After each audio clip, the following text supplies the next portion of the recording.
वक्फ bill के विरोध को देखते हुए यूपी में पुलिस अलर्ट है। मथुरा, आगरा और लखनऊ के कई इलाकों में सुरक्षा बढ़ा दी गई है। इसके अलावा प्रदेश के कई जिलों में भी मुस्लिम बाहुल्य इलाकों में भी चौकसी बढ़ी है। जितने भी पुलिस अधिकारी और कर्मचारी छुट्टी पर थे, उनकी छुट्टियों को रद्द कर दिया गया है। तुरंत ही उन्हें कार्यभार संभालने के आदेश मिले हैं।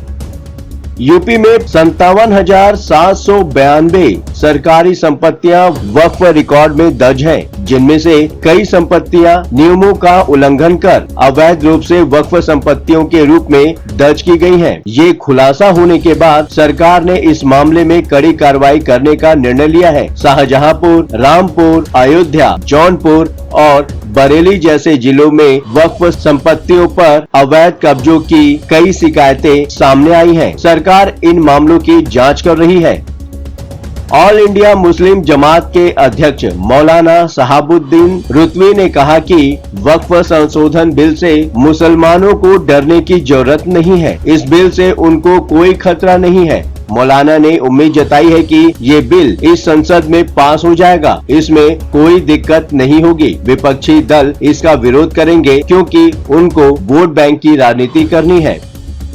लोकसभा में वक्फ संशोधन बिल विधेयक पर बहस के दौरान समाजवादी पार्टी के राष्ट्रीय अध्यक्ष और सांसद अखिलेश यादव ने कहा कि वक्फ बिल नाकामी पर पर्दा है। भाजपा सरकार हर मोर्चे पर नाकाम है। रातों रात नोटबंदी का फैसला लिया। नोटबंदी की नाकामी पर भी चर्चा जरूरी है। अखिलेश यादव ने कहा कि वक्फ बिल के पीछे न तो नीति सही है और न ही नियत।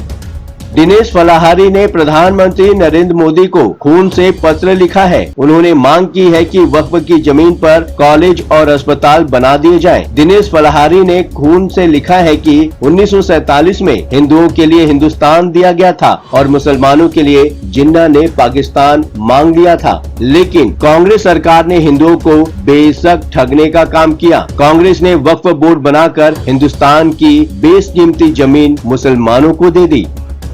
उत्तर प्रदेश में बीते साल जमकर जाम छलकाए गए हैं। शराब के शौकीन लोगों ने रिकॉर्ड तोड़ दिया है। यूपी के आबकारी विभाग की माने तो वित्तीय वर्ष 2024-25 के आंकड़ों के मुताबिक यूपी वाले 52,000 करोड़ रुपए से ज्यादा की शराब पी गए। आपको बता दें कि 52,297 करोड़ से ज्यादा का राजस्व मिला है, जो पिछले वर्ष से 14% से भी ज्यादा है। धर्मांतरण को लेकर इलाहाबाद हाई कोर्ट ने फैसला सुनाया है। धर्मांतरण सिर्फ हृदय परिवर्तन और सिर्फ विश्वास से ही हो सकता है। धोखे या दबाव में किया गया धर्मांतरण गैर कानूनी और गंभीर अपराध होता है। ऐसे मामलों में दो पक्षों में समझौते के आधार पर केस को रद्द नहीं किया जा सकता। उत्तर प्रदेश की योगी सरकार ने हाल ही के दिनों में आतंकियों की गिरफ्तारी के बाद प्रदेश की कानून व्यवस्था को और पुख्ता करने और पुलिस को अत्याधुनिक हथियारों से लैस करने के लिए एक बड़ा कदम उठाया है। यहां आपको बता दें कि एसटीएफ को 5,000 अत्याधुनिक हथियार खरीदने का बजट पास कर दिया है। गृह विभाग ने एसटीएफ को 9 mm की 3,000 पिस्टल, 5.56 mm की 2,000 राइफल खरीदने की मंजूरी दे दी है। पिस्टल खरीदने के लिए 8.36 करोड़ रुपए और राइफल खरीदने के लिए 18.62 करोड़ रुपए जारी कर दिए हैं।